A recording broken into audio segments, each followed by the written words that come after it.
తెలంగాణలో జరుగుతున్నటువంటి ఘోర విధ్వంసం బై టీఆర్ఎస్లో కార్యకర్తల్ని కానీ ఆయనకున్న అంటే కేసీఆర్కు ఉన్నటువంటి అతి తెలివితేటలు ఇవన్నిటిని కలిపి ఏ చిన్న అవకాశం దొరికినా కానీ హైదరాబాద్లో అల్లకల్లోలు సృష్టించి మొత్తం హైదరాబాద్ని నాశనం చేయడానికి కంకణం కట్టుకున్నట్టు కనబడుతుంది. ఇది 100% నిజం. బీజేపీ పార్టీని ఏమి చేయలేక చావ చచ్చినాడై ఉండి త్వరలో బీజేపీ పార్టీ సన్నాహక సమావేశాలు అన్నీ హైదరాబాద్లో పెట్టుకోవాల్సిన సందర్భాలు వాళ్ళ ఏర్పాటు వాళ్ళు చేసుకుంటున్న సందర్భంలో నెక్స్ట్ మంత్లో ఈ అల్లర్లని క్రియేట్ చేసేసి హైదరాబాద్ అంటే ఒక భయంకర వాతావరణాన్ని క్రియేట్ చేయాలనే ఒక దుష్ట పన్నాగం. ఎందుకంటే కేసీఆర్ చేతిలో అధికారం లేదు, ఉన్న అధికారం అంతా ఉంది ఎంఐఎం పార్టీ చేతిలో. ఎంఐఎం స్టీరింగ్ ఎటు దింపితే అటు మలుగుతాడనమాట. ఈయన ఒక బొమ్మ, దిష్టి బొమ్మ. మొత్తం తెలంగాణ రాష్ట్రానికి ఒక శని శకుడు ఇటువంటి వ్యక్తి చేతిలో అధికారం ఉండడం మూలంగా పోలీసు వ్యవస్థలో పనిచేసే వాళ్ళకు చెయ్యాలని ఆపాలని ఎంత ఉన్నప్పటికైనా కానీ వీళ్ళని ఆపితే ఏమంటారో అన్న భయంతో వాళ్ళు ఎక్కడెక్కడ చేతులు ఎవట్టేసి బేఫికర్ మీద కూర్చున్నారు. సో ఏమన్నా కానీ, ఎందుకంటే ఏం చేసినా మళ్ళీ ఇప్పుడు నెక్స్ట్ వీళ్ళతో ప్రాబ్లం అవుతుందని చెప్పేసి. ఎందుకంటే అప్పుడు ఇంతకుముందు సిఏఏ ఎన్ఆర్సీ పెట్టినప్పుడు కూడా ఇట్లా చేసిండు. ఎన్ఆర్సీ పథకం అనేది ఎంత అవసరం అనేది సెంట్రల్ గవర్నమెంట్ పెట్టింది. సిఏఏ పెట్టినప్పుడు అవన్నీ అప్పటి రోజులు గుర్తుకొస్తున్నాయి అన్నీ. అప్పుడే ఆర్టీసీ ఉద్యమం నడిచింది. ఆర్టీసీ వాళ్ళకు పర్మిషన్ ఇవ్వలేదు, కానీ ఈ సిఏఏ దానికి ఎన్ఆర్సీ దానికి వీళ్ళకు పర్మిషన్లు ఇచ్చేసిండ్రు. కోర్టు నుంచి తెచ్చుకున్నారో ఎట్లా తెచ్చుకున్నారు. మొత్తం ముస్లింసే. కాంగ్రెస్, ముస్లిమ్స్, టీఆర్ఎస్, ఎంఐఎం, టీఆర్ఎస్, కాంగ్రెస్. అప్పుడు కూడా ఇదే పని చేశారు, ఇప్పుడు కూడా అదే పని చేశారు. కాంగ్రెస్ వాళ్ళు, టీఆర్ఎస్ వాళ్ళు, ఎంఐఎం కలిసేసి ఏమైనా చేద్దామన్న ఒక భ్రమల్లో ఉన్నారు. కానీ వీళ్ళ పప్పులు ఏమీ నరేంద్ర మోడీ గారి దగ్గర ఉడకవనే అర్థమైపోయింది. ఉడకనప్పుడు ఏం చేయాలా? మొత్తం విధ్వంసం చేయాలా. ఆ విధ్వంసమే ఇప్పుడు చేస్తున్నారు. ఇప్పుడు కాంగ్రెస్ పార్టీ అంటే ఎవరు? ఆ కాంగ్రెస్ పార్టీ అది కూడా కేసీఆర్ లాంటి పార్టీ.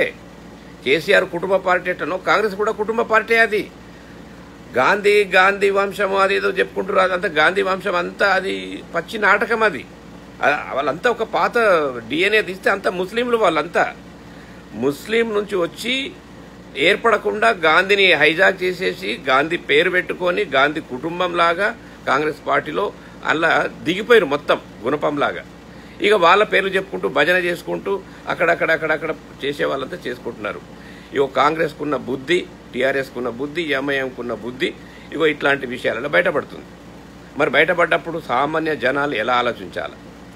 కామన్ పీపుల్ ఇప్పుడు ఈ విధ్వంసం అంతా చేసిండ్రు. రైల్వే అన్ని ఆస్తులన్నీ ధ్వంసం చేసిండ్రు. రేపు రేట్లు పెంచుతారు. అవన్నీ ఎవరి మీద వస్తాయి? సామాన్య ప్రజల మీద కదా వచ్చేది.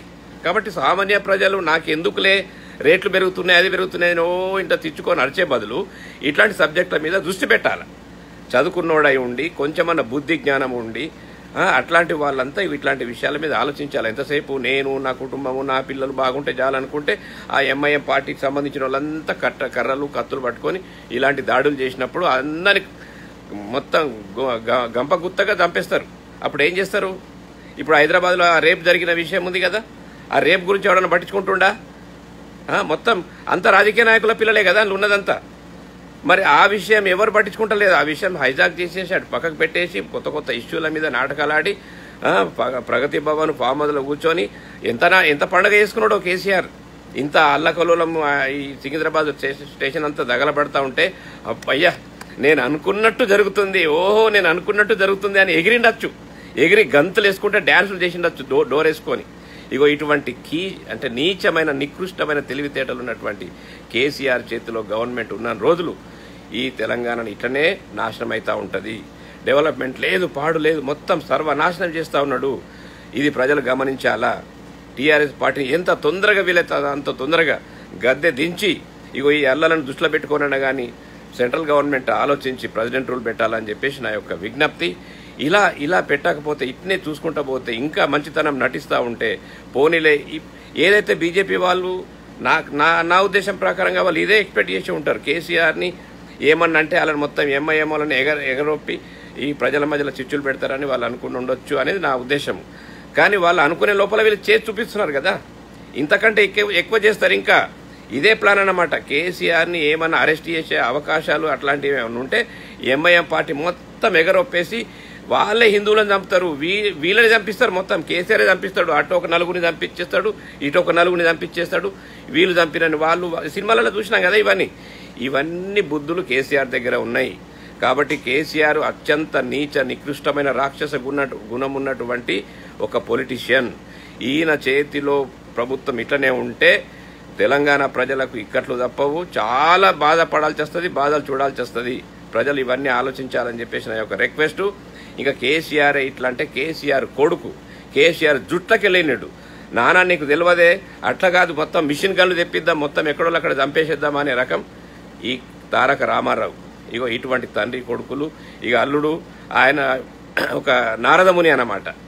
ఇక బిడ్డ వీళ్ళంతా మొత్తం క్రిమినల్ యాక్టివిటీ లోపల పర్ఫెక్ట్ ఆరితేరిపోయినరు. ఇగో ఇటువంటి వాళ్ళ చేతిలో అధికారము, వాళ్ళు మినిస్టర్లు, ఇక వాళ్ళ చేతిలో ఉంటే ప్రజలకు ఏ రకంగా సేఫ్టీ ఉంటుంది? ఎవడన్నా ఒక సెంట్రల్ గవర్నమెంట్లో ఆర్మీకి సంబంధించిన జాబ్ కావాలనుకునేటోడు ప్రభుత్వ ఆస్తుని ధ్వంసం చేస్తాడా? వాళ్ళ తల్లిదండ్రులకు ఎంత సోయి లేదు వీళ్ళకు. ఏదన్నా ఉంటే ఏదన్నా దానికి డిబేట్ ఉంటుంది, లెటర్ ఉంటుంది, ఇంకా ఎంపీలు వాళ్ళీలు ఇంకా ఏమి జస్ట్ స్టార్టింగ్. ఇది స్టార్టింగ్ లోపలనే నరేంద్ర మోడీ గారు 10 లక్షల ఉద్యోగాలు అనేసరికి ఆయన ఎక్కడలేని భూమి వచ్చేసింది. అబ్బా ఇది ఒక మైనస్ పాయింట్ ఉండే బీజేపీ గవర్నమెంట్ లోపల. ఆ ఉద్యోగాల భర్తీ కూడా ఈ రకమైన చేసేసరికి ఇక మొత్తం గుండెలు ఆగిపోయినాయి. ఇక మొత్తం ఇంకా ఎన్ని సంవత్సరాలు ఈ బీజేపీ గవర్నమెంట్ కొనసాగుతుందో ఇట్లా అని చెప్పేసి పక్క దేశాలకు గజగజ వనికి పక్క దేశాలలో ఇలా బెదిరించినట్టున్నారు. నాకు తెలిసి పాకిస్తాన్, బంగ్లాదేశ్, చైనా, అరే మీరు ఏం పీకుతున్నారా, మేము ఇన్ని లక్షల కోట్లు పంపిస్తున్నాం, మీకు ఏం రిజల్ట్ కనబడతలేదని ఏం బెదిరించిండ్రో. ఇగో ఈ రేంజ్లో ఆ పెద్ద రాజకీయాలు నడుస్తున్నాయి. అది నా యొక్క ఆలోచన, నా యొక్క అవగాహన. మరి అది తప్ప ఒప్ప మీరు కామెంట్ల రూపంలో చెప్పండి దయచేసి. కానీ హైదరాబాద్ లోపల ప్రభుత్వ ఆస్తుల్ని ఇలా తగలబడుతూ ఉంటే పోలీసులు ఇట్లా ఏదో దిష్టి బొమ్మలాగా చూస్తున్నారు చూడు. చివరికి మరి కాల్పులు జరిపారు. కాల్పులకు ఎవరు పర్మిషన్ ఇచ్చిండ్రు? ఎవరు జరపమన్నారు కాల్పులు? ఒక ఆయన చనిపోయింది కదా, చనిపోయినా మళ్ళీ ఎట్లా తిరిగి తీసుకొస్తారు? ఇప్పుడు ఇటువంటి శవ రాజకీయాలు చేయడానికి కేసీఆర్ ప్లాన్ చేస్తూ ఉన్నాడు. అప్పుడు మానవహారం చేసినాం, ఇట్లా ఇన్ని హారాలు చేసేసి ఆ ట్యాంకు బండి మీద ఉన్న విగ్రహాలని కూలగొట్టే ప్లాన్ వాళ్ళు చేసిండ్రు. మేము ఉన్నామా దాంట్లో? మరి మాకెవరికి అది కూలగొట్టాలనే ఆలోచన లేవు కదా. అద్భుతమైన కట్టడాలు అవి. మరి ఆ ట్యాంక్ బండి మీద అంత విధ్వంసం చేసిన సంఘటనలు కేసీఆర్ మైండ్లో ఉన్నవి. ఆయన ఎన్ని రోజులు బతడో ఆయనకే తెలుసు, ఆ దేవుడికే తెలుసు. కానీ ఆయన బతికినన్ని రోజులు తెలంగాణని సర్వనాశనం చేయడమే అన్న ప్రధాన ఎజెండా. ఉంటే ఆయనే ఉండాలి, లేదా ఆయన లేకపోతే ఎవరికి చెందద్దు. ఎవరు వచ్చినా ఈ అధికారం నిలబడద్దు, వాళ్లకు ఆ కంట్రోల్ చేసే పరిస్థితి ఉండద్దు. ఎందుకంటే ఎంఐఎం చేతిలో కేసీఆర్ ప్రాణం ఉంది. వాళ్ళు ఎక్కడ బెదిరిస్తుండ్రో ఏం చేస్తుండ్రో ఆ దేవుడికే తెలవాలా.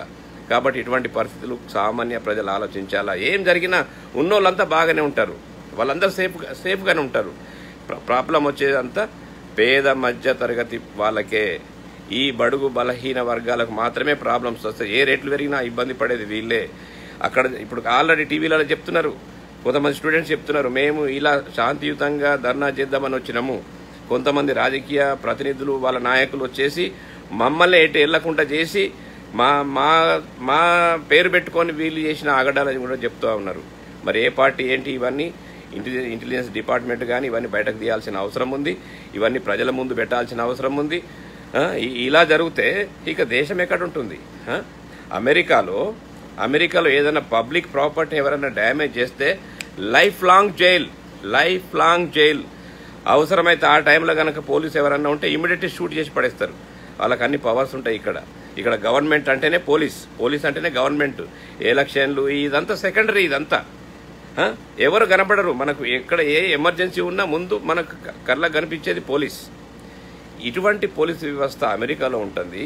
అదే పోలీసు వాళ్ళని అడ్డం పెట్టుకొని ఇంత హంగామా చేస్తే వాళ్ళు నిమ్మకు నీరెత్తినట్టు ఆ రాజకీయ నాయకులు ఎందుకు, ఆ మంత్రులు ఎందుకు, ఆ సీఎం పోస్టులు ఎందుకు, పెద్ద పెద్ద పబ్లిక్ మీద పడి దోచుకొని తినడానికి రాజకీయంలోకి వచ్చేసి ఏది చిచి చిచి చిచి చి ఇంత గలీజ్ రాజకీయాల్ని చూస్తూ ఉంటే అసలు చిరెత్తికి వస్తుంది.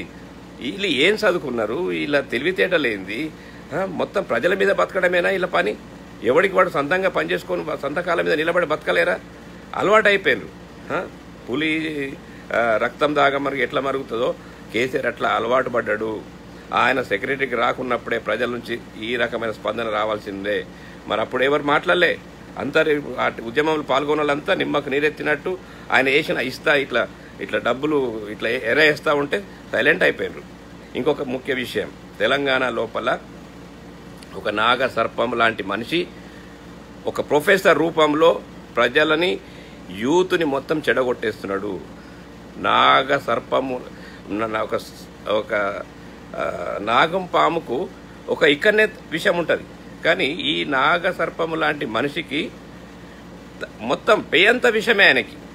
మొత్తం బీజేపీ అంటే ఆయన ఉద్దేశం, ఆయన చదువునంతా ఇక్కడ పెడుతున్నారు. అన్న దుష్ట తెలివితేటలన్నీ బీజేపీని ఎలా విమర్శించాలా, బీజేపీని ఎవరికి తెలియకుండా స్లో పాయిజన్ అన్నమాట. మొత్తం యువతని చెడగొడుతున్నాడు. ఆయన వీడియోలు పెడతా ఉన్నాడు, రోజుకు 2-3 వీడియోలు పెట్టుకుంటూ ప్రజల్ని. ఎందుకంటే కేసీఆర్ ఫామ్ హౌస్లకు ఒకసారి పోయొచ్చిండు, అలాగే పోయొచ్చినోడు ఎవడైనా ఎన్ని సూట్ కేసులు ఇస్తాడో ఏం కథనో తెలియదు, కానీ మొత్తం బానిసలాగా పనిచేస్తున్నాడు. ప్రజల గురించి కానీ, దేశం గురించి కానీ, రాష్ట్రం గురించి కానీ ఆయన ఆలోచనలు లేవు. ఒకవేళ ఆ సర్పము ఒక మంచి సర్పమే అయి ఉంటే తెలంగాణ లోపల బాసర IIIT లోపల పిల్లలు అక్కడ అంతా మొత్తం వేదన పడతా ఉంటే, నిద్రాహారాలు మాని వాళ్ళు రాస్తారో ధర్నా చేస్తూ ఉంటే వాళ్ళకున్న బాధకాలని ప్రజలకు తెలియాలా అని చెప్పేసి ఇంత తంటాలు పడతా ఉంటే, ఈ యొక్క ప్రొఫెసర్ల రూపంలో ఉన్నటువంటి ముండా కొడుకులు ఏం పీక్తున్నారని హైదరాబాద్లో కూర్చొని మంచిగా టీవీ ముందట కూర్చొని మంచిగా ఓహో ఇంత బాడి కదలకుండా చక్కగా ఉపన్యాసాలు చెప్తా ఉన్నారు. ఇగో ఇటువంటి వాళ్ళని కేసీఆర్ 100 మందిని రిక్రూట్ చేసి పెట్టుకున్నాడు ఆయన. ఇగో ఇటువంటి వాళ్ళ సలహాల మూలంగానే యుద్ధాలు వస్తాయి. హైదరాబాద్ ఒకటే కాదు, దేశం సర్వనాశనం అవుతుంది. అటువంటి చీడ పురుగులు హైదరాబాద్లో చాలామంది ఉన్నారు. కేసీఆర్ ఉచ్చబోతే ఉచ్చదాగేటోళ్ళు వీళ్ళంతా. ఇగో ఇటువంటి మనుషులతో చాలా ప్రమాదం పొంచి ఉన్నదని చెప్పేసి సామాన్య ప్రజానికాలు గమనించాలా, యూత్ గమనించాలా. ఆ వీడియోలల్లో ఆయన పెట్టే ప్రతి వీడియో మొత్తం బీజేపీకి వ్యతిరేకము. అంటే ఆయనకి కేసీఆర్ కంటే ఎక్కువ పాయిజన్. కేసీఆర్ అన్న ఉద్యమంలో పాల్గొన్నాడు, ఆయన అంటే రెస్పెక్ట్ ఉంది, అరే ఒక తెలంగాణ సాధించుకున్నామన్న సంతోషం ఉంది, కానీ కేసీఆర్ కంటే ఎక్కువ డేంజర్. మొత్తం ఇండియా అంతా గిలగిల కొట్టుకుంటే ఆయన సంతోషపడతాడచ్చు. అటువంటి పేంత విషయం ఉన్నటువంటి ప్రొఫెసర్ రూపంలో హైదరాబాద్లో ఉన్నాడు. ఆ విషయం ఈ బీజేపీ నాయకులు గమనించాలా, బీజేపీ పార్టీకి సంబంధించిన వాళ్ళు గమనించాలా. ఏ పార్టీకి ఆ పార్టీకి ఎక్కడిదక్కడ విడదీసేసి సమాజాన్ని అతలకుతలం చేసే తెలివితేటలు ఉన్నటువంటి ఆ ప్రొఫెసర్, నాగ సర్పం కంటే డేంజర్ అయిన ప్రొఫెసర్ తెలంగాణ రాష్ట్రంలో ప్రజల ముందు ఎవ్వరికి తెలియని రూపంలో చక్కటి మేధావిలాగా పబ్లిసిటీ పొందుతూ ఆ రకమైన తెలివితేటలు ప్రదర్శిస్తున్నట్టు నాకు ఆయన వీడియోలలో కనబడుతుంది. నాకు నచ్చిన విషయాన్ని, నాకు ఆలోచన వచ్చిన విషయాన్ని నేను ముందర పెడుతున్నాను. ప్రజలు బాగా ఆలోచించాలని చెప్పేసి నా యొక్క రిక్వెస్ట్. ఇక రకరకాల చాలా విషయాలు ఉన్నాయి. ఎన్ని మాట్లాడతాం, ఎన్ని సబ్జెక్టుల మీద మాట్లాడతాం. స్కూళ్ళు స్టార్ట్ అయినాయి, ఎన్ని స్కూళ్ళలో ఒక బాసర పుణ్యక్షేత్రమైనటువంటి బాసర IIITలో ఉన్నటువంటి ఆ స్టూడెంట్స్ సమస్యని తీర్చలేని ఈ కొజ్జగాళ్ళు వీళ్ళు మంత్రులా, ముఖ్యమంత్రులా? ఎందుకు వీళ్ళు? ఇలా జీతం ఎందుకు వాళ్ళకు? గవర్నమెంట్ ఆఫీసులు ఎందుకు? ప్రగతి భవన్ ఎందుకు? ఆ కే రామారావు అనేటోడు వాడొక గూండా దావుద్ ఇబ్రహీం కానీ, నయీం కానీ వీళ్ళంతా ఏ కేటగిరీకి చెందినోడో, ఈ తారక రామారావు అనేటోడు కూడా అటువంటి కేటగిరీకి చెందినోడే. ఇవన్నీ ఇప్పుడు ఈ సికింద్రాబాద్ లోపల జరిగిన విధ్వంసం వెనుక ఉన్నదంతా ఇగో వీళ్ళే. మొత్తం చైనా వాళ్ళంతా లోపలికి వచ్చి దంచి కొడుతున్నారు. మోడీకి సిగ్గు లేదా అని చెప్పేసి అప్పుడు ఎన్ని మాట్లాడిండు. అంటే వీళ్ళంతా వేరే దేశాలలో ప్రాపర్టీస్ పెట్టుకున్నారు. ఇండియా లోపల ఈ రకంగా ఉంటే వీళ్ళ ప్రాపర్టీస్ అన్నీ అక్కడే పోతాయి అన్నమాట. అవన్నీ ఇప్పుడు దుబాయ్లో అక్కడక్కడ ప్రాపర్టీస్ పెట్టుకున్నారు కదా. ఇప్పుడు ప్రాబ్లమ్స్ మొన్న నూపూర్ శర్మ మాట్లాడింది. ఇవన్నీ ఎవరు? ఇగో ఇట్లాంటి వాళ్ళే తయారు చేసేటివి. నూపూర్ శర్మ మాట్లాడింది ఒక మామూలుగా మాట, అది మరి అప్పుడు ఓవైసీ వాళ్ళు హిందూ సమాజం మీద హిందూ దేవతల గురించి మొత్తం హిందుస్థాన్ని 15 నిమిషాలు పోలీసులు పక్కకుంటే మొత్తం కథం పట్టిస్తా నరికి పడేస్తా అని చెప్పినప్పుడు ఈ లుచ్చా నా కొడుకులంతా ఎక్కడ పోయారు? మరి వీళ్ళంతా లేరా భూమి మీద? ఈ సమాజంలో లేరా? వాళ్ళ మీద ఏమైనా యాక్షన్ తీసుకున్నారా? మరి అప్పుడు హిందూ సమాజం అంతా ఈ ముస్లిం మీద తిరగబడితే ఎక్కడన్నా ముస్లిమ్స్ బతికే వాళ్ళ? ఇది ప్రజలు ఆలోచించాలా? అంటే హిందువులంతా గాజులు వేసుకొని కూర్చున్నట్ట, ముస్లింలకే కత్తులు కట్టర్లు ఉన్నాయా? హిందువులకు దొరకవా? ఇదంతా హిందువులు కాన్స్టిట్యూషన్ రెస్పెక్ట్ చేస్తున్నాం, ప్రజాస్వామ్యాన్ని రెస్పెక్ట్ చేస్తున్నాం. మరైతే అదే ప్రదేశంలో ఉన్నటువంటి ఈ ముస్లిమ్స్ కాన్స్టిట్యూషన్ని ఎందుకు రెస్పెక్ట్ చేయరు? హిందువులు 2 లేదా 3 గంటే వీళ్ళు డజన్ల కొద్ది పిల్లల్ని ఎట్లా గంటారు? కాన్స్టిట్యూషన్ వాళ్ళకు వర్తించదా? కాన్స్టిట్యూషన్ని పాటించని వాళ్ళు, కాన్స్టిట్యూషన్ రెస్పెక్ట్ చేయని వాళ్ళు హిందుస్థాన్లో ఎందుకు ఉండాలా? వాళ్ళ దేశాలకు వెళ్ళిపోవచ్చు కదా, ఏ దేశంలో ఉంటే ఆ దేశాలకు వెళ్ళిపోవచ్చు కదా. కొంతమంది సెక్యులర్ ముండా కొడుకులు సెక్యులర్ మాట మాట్లాడుకుంటూ మేధావితనం, కుహానా మేధావులు పెద్ద పెద్ద మాటలు మాట్లాడతారు. లైక్ ఏం నాలెడ్జ్ ఉందని? సెక్యులర్ అంటే ఏంది? ఆ పదం ఎప్పుడు వచ్చింది? కాన్స్టిట్యూషన్లో ఎప్పుడు పెట్టిండ్రు? అంతకుముందు ఉండేనా? అంబేద్కర్ రచించిన రాజ్యాంగం లోపల సెక్యులర్ అనే వర్డ్ ఉందా? ఆ తర్వాత యాడ్ చేసేసి అందుకే కొన్ని చరిత్ర చదువుతూ ఉంటే గాంధీని గాడ్సే ఎందుకు చంపిండో ఇప్పుడు అర్థమవుతుంది.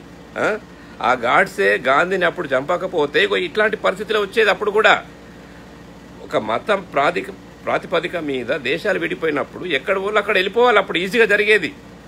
వీళ్ళ దుష్ట రాజకీయ మూలంగా కొంతమందిని ఇక్కడ ఆపి ఈ యొక్క భారతదేశాన్ని ఇప్పటికీ అగ్నిగుండంలాగా తయారు చేసే పరిస్థితి వచ్చింది. కాబట్టి గాంధీ చేసిన తప్పు అది ఒకటి. మత ప్రాతిపదికం అనేది విడిపోయినప్పుడు మతం ముస్లిమ్స్ అంతా వెళ్ళిపోవాలన్నప్పుడు వెళ్ళిపోయేది ఉండే. అది ఆయన ఒప్పుకోలేదు. అప్పుడు నపుంసక నాటకం చేసేసి ఇన్ని సమస్యలకు మూల కారణమైంది. గాడ్సే ఎందుకు చంపుతాడు? ఆయన ఏమన్నా అదే? ఆయన అందరు కలిసి ఉద్యమం చేసిన వాళ్ళే కదా. కాబట్టి కొన్ని నిర్ణయాలు సమిష్టిగా ఆలోచించి తీసుకోవాలా. అటువంటి వాళ్ళకు కోవకు చెందిన వాళ్ళే ఈ యొక్క ఇప్పుడు రాహుల్ గాంధీ వీళ్ళని ఉన్నారు కదా, ఇప్పుడు గాంధీ పేర్లు పెట్టుకొని రాజకీయం చలాయిస్తున్నారు కదా, వీళ్ళంతా అట్లాంటి వాళ్ళే. వీళ్ళంతా ముస్లిం జాతికి సంబంధించిన వాళ్ళు. పేర్లు మార్చుకుని గాంధీ పేరు తొడుక్కొని గాంధీ పేరు మీద కాంగ్రెస్ పార్టీ నడిపిస్తున్నారు. యాక్చువల్గా అది పార్టీ కాదు, అది కేసీఆర్ పార్టీ ఎట్టనో ఆ కాంగ్రెస్ పార్టీ కూడా అంతే అనేది అసలు నాకు ఇప్పటి నుంచి కాంగ్రెస్ పార్టీ మీద కొంచెం గౌరవం ఉండే. రేవంత్ రెడ్డి గారు పార్టీ ప్రెసిడెంట్ అయిన తర్వాత రేవంత్ రెడ్డి గారు ఇటు బీజేపీ అందరూ కలిసి కేసీఆర్ని దించడానికి ఉపయోగపడతారనే ఒక ఆలోచన ఉండే. కానీ ఈ టీఆర్ఎస్ ఎంఐఎం వీళ్ళంతా ఒకటే అని తెలిసిన తర్వాత కాంగ్రెస్ పార్టీ అంటే అసహ్యం వేస్తుంది. రేవంత్ రెడ్డి అంటే రెస్పెక్ట్ మీదనే కాంగ్రెస్ పార్టీ మీద కొంత అభిమానం ఉండే. సోనియా గాంధీ గారు తెలంగాణ ఇచ్చిండ్రు కాబట్టి, ఇంతమంది చనిపోవడం చూసి కలత చెంది తెలంగాణ ఇచ్చిండ్రు కాబట్టి కొంచెం అభిమానం ఉండే. ఆ అభిమానం కాస్త నిన్న జరిగిన అల్లర్లు దాని వెనుక ఉన్న రాజకీయాలు చూస్తూ ఉంటే కాంగ్రెస్ పార్టీ కానీ టీఆర్ఎస్ పార్టీ కానీ ఎంఐఎం పార్టీ కానీ ఈ దేశానికి పట్టినటువంటి దరిద్రమైన పార్టీలు. ఈ పార్టీలకు ప్రజలు దూరంగా ఉండాలనేది నా ఉద్దేశము, నా యొక్క రిక్వెస్ట్. కాబట్టి ప్రజలు బాగా ఆలోచించాలా. మనసు ఆవేదన చెందుతుంది. అక్కడ జరుగుతున్న మొత్తం ఫోన్ ఓపెన్ చేస్తేనే మొత్తం అక్కడ అన్నీ అసలు ఎంత ఎంత ఎంత విధ్వంసాలు. ఒక ప్రాపర్టీ తగలబెట్టడం చాలా ఈజీ. ఎవరిదేం పోతుంది? మళ్ళీ ప్రజలదే కదా. మళ్ళీ ఇప్పుడు ఫ్లైట్ల ఇదేది ట్రైన్ల రేట్లు వేస్తారు, టికెట్ ఇవి వేస్తారు, ఆర్టీసీ పెరిగినాయి ఆల్రెడీ. ఏ రాజకీయ నాయకుడు కూడా ఇంట్లోకి వెళ్ళి ఎవడు పెట్టుకోడు. ప్రతి ఒక్కడు అలా ఆలోచించాలా. ఏ రాజకీయ నాయకుడు ఫామ్ హౌస్లు ఏమైనా అమ్ముతున్నాడా, ఏమైనా ప్రాబ్లం వస్తుందని? ఎవరు అమ్ముతలేరు, ఎవరు ప్రాపర్టీ తగ్గుతలేవు. ఏది ఉంటే రేట్లు పెంచడమే వాళ్ళ పని. రేట్లు పెంచినప్పుడు సందర్భంలో ఎవరైనా రోడ్ల మీదకి వచ్చి ధర్నాలు చేస్తే ఇవే కథలు. IIIT లోపల మన డబ్బు, ప్రజల డబ్బుని ప్రాపర్గా వాళ్ళకు భోజనం పెట్టడానికి చచ్చిపోతున్నారు వీళ్ళు టీఆర్ఎస్ వాళ్ళు. ఎడ్యుకేషన్ మినిస్టర్ అంట ఉంది, తెలివితే సిల్లీ ప్రాబ్లమ్స్ అట ఇవన్నీ. మెంటల్ మినిస్టరు, ఆమెకి ఇవన్నీ సిల్లీ ప్రాబ్లమ్స్ అలా కనబడుతుంది. గిసుంటి దిష్టి బొమ్మలు మంత్రులు మనకు. ఇంకొకడు బీర్ సీసాలు అమ్మిన కాలిబాటలు అమ్మితే మీకు ఇంత ఇన్కమ్ వస్తుంది అంటాడు. ఇట్లాంటి చెత్తాముండ కొడుకులు ఎడకెళ్ళి జమ్మాయినరా ఈ దేశానికి, రాష్ట్రానికి శాపం లెక్క తయారైనరు. ఎర్రబెల్లి దయాకర్ రావు అప్పుడు టీడీపీలో ఉన్నప్పుడు ఏం మాట్లాడిండు? నేను ఒకటే అమ్మాయికు పుట్టిన అన్నాడు. నాకు చంద్రబాబు నాయుడు ఒక్కడే దేవుడు అని చెప్పేసిండు. ఇప్పుడు ఇంకో అమ్మాయికు పుట్టి టీఆర్ఎస్లో ఉన్నాడా? ఇప్పుడు ఇటువంటి లుచ్చాగాళ్ళంతా రాష్ట్రంలో మంత్రుల రూపంలో ఉండడం మూలంగా జరుగుతున్న తప్పిదాలు, నష్టాలు ఇవి. ప్రజలు బాగా ఆలోచించాలా, ఈ రేట్లు పెరుగుతున్నాయి, కరెంటు బిల్లు పెరుగుతున్నాయి అని చెప్పేసి బాధపడడం కాదు. దాని వెనుక ఉన్న సమస్యలని ఇట్లాంటివి. నాకేం చేసేది, ఇక్కడ అమెరికాలో ఉన్న హ్యాపీగా ఉండొచ్చు కదా. అక్కడ ఉన్న సమస్యలు, అక్కడ జరుగుతున్నటువంటి విషయాలు చూస్తూ ఉంటే నా సోషల్ రెస్పాన్సిబిలిటీ ఇది. యాజ్ అ సోషల్ రెస్పాన్సిబిలిటీగా ఒక సిటిజన్గా, తెలంగాణ సిటిజన్గా నేను మాట్లాడాల్సిన అవసరం ఉంది. నాకు రాజకీయాలతో సంబంధం లేదు, నాకు ఏ అధికారాలతో సంబంధం లేదు. కానీ ఆవేదన చెంది ఇప్పుడు పడుకునే టైం ఇది, అమెరికాలో ఇది మిడ్ నైట్ అయినప్పటికీ కూడా అవి చూస్తూ ఉంటే నిద్ర కూడా రావట్లేదు. ఇటువంటి చెత్త రాజకీయాలు జరుగుతూ ఉంటే రాష్ట్రం బాగుపడుతుందని ఎట్లా మనం ఊహిస్తాము, ఎట్లా ఆలోచిస్తాం? కాబట్టి బీజేపీ పార్టీ ఈ ఇష్యూని సీరియస్గా తీసుకొని ఇమ్మీడియట్లీ ప్రెసిడెంట్ రూల్ పెట్టాలని చెప్పేసి నా యొక్క request. Thank you so much. Bye. జై తెలంగాణ. హాయ్ ఫ్రెండ్స్, మా టుడే టుమారో యూట్యూబ్ ఛానల్ చూస్తున్నందుకు చాలా థ్యాంక్స్. మరిన్ని లేటెస్ట్ వీడియోస్ కోసం వెంటనే సబ్స్క్రైబ్ చేయండి. అలాగే ఈ బెల్ ని కూడా రింగ్ చేసేయండి. మా నోటిఫికేషన్స్ అన్ని మీ మొబైల్లో వస్తాయి. అలాగే మా వీడియోస్ మీకు నచ్చితే లైక్ చేయండి, షేర్ చేయండి, నచ్చకపోతే కామెంట్ చేయండి.